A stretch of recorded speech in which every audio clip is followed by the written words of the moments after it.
Hi, welcome back to Chapter 3 of the Get Rich Quick Club. Last we left our D squad. They were all trying the homework machine and doing their own homework with it. So let's see what happens now. Sam, grade 5. So we were over Brenton's house and I see that he has a chessboard on his desk. I wonder who he plays. The kid has no friends, so he says, I play against myself. He would actually play the black pieces and the white pieces against each other and take turns playing both sides. Do you believe that? It sounded nuts to me. He asked me if I play and I say no way. He says he would teach me to play if I want to learn, but I say no thanks, the game is too boring. I didn't tell him, but I figured there's no way a dummy like me could learn a game that's as complicated and play a genius like him. I don't like losing. I've got a reputation to uphold. Kelsey, grade 5.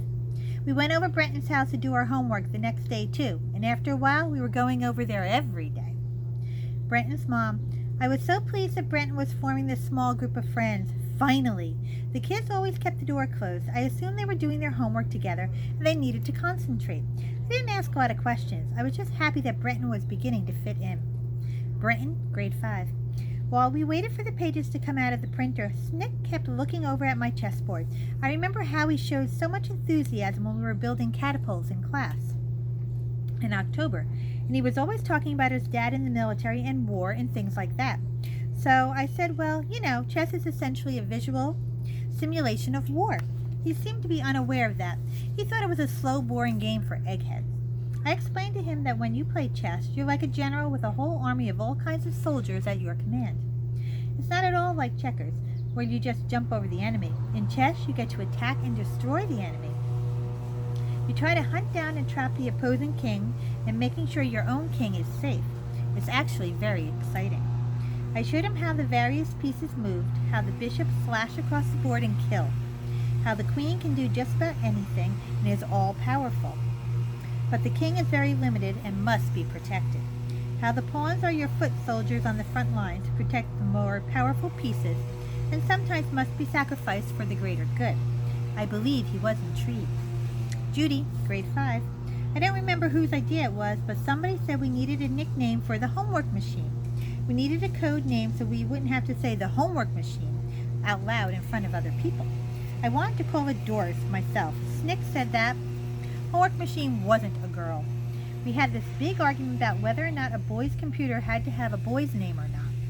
We tried to think of all the names that could be, a boy's name or a girl's name. Pat, Chris, Casey, Nikki, Randy, Alex, Jamie, Jordan. Then Snick let out this really loud burp and we all laughed. After we finished saying what a disgusting pig Snick was, Brenton suggested we nickname the homework machine Belch. I thought it was a little crude, but the others thought it was perfect. So from that moment on, we started to call the homework machine Belch. Kelsey, grade 5. I said fine, Belch. Whatever you want to call it is fine with me, as long as it works. Sam Dawkins, grade 5. My dad had an old chessboard in the bookcase, so I pull it out at night and put the pieces on the squares. No way was I going to play in front of a genius like Brenton. But it was kind of cool fooling around with it. Brenton was right. The game is a lot like war, but in slow motion. Judy, grade 5. I knew from the start that what we were doing was wrong, in the back of my mind anyway.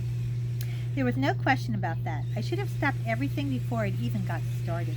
But I didn't. The only thing I thought about back then was making sure we didn't get caught. We had an informal agreement that Belch would be our little secret, but I thought it should be more official. So all 4 of us put our hands together and promised not to tell anybody about Belch. If any kid ever found out, we agreed the person who leaked the secret would be doomed for the rest of his or her life, and afterward too.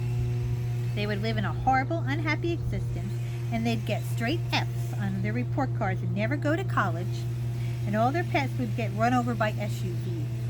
And if anybody's parents ever found out, well, you could just forget about your childhood. It would be over. Everybody agreed, and then we played kickball.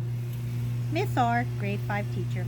I noticed sometime in November that the D squad seemed to be coming together as a unit. They were very different in background and so many other ways, but they seemed to be becoming friends. They gravitated towards one another during lunch and recess. They left school at the end of the day as a group. I was very pleased. It was so rare to see a boy like Sam forming a friendship with a boy like Brenton, or a girl like Kelsey bonding with girls like Judy. Looking back, I felt like a fool. How could I have been so blind? Brenton, grade 5. About a month after I got the mysterious email, I got another message. I had completely forgotten about him until I saw the name at the bottom, Milner. This time, the guy sent me an instant message. He asked me what part of the country I lived in, and what kind of computer equipment I used. He said he would pay me if I answered his questions. I didn't feel comfortable.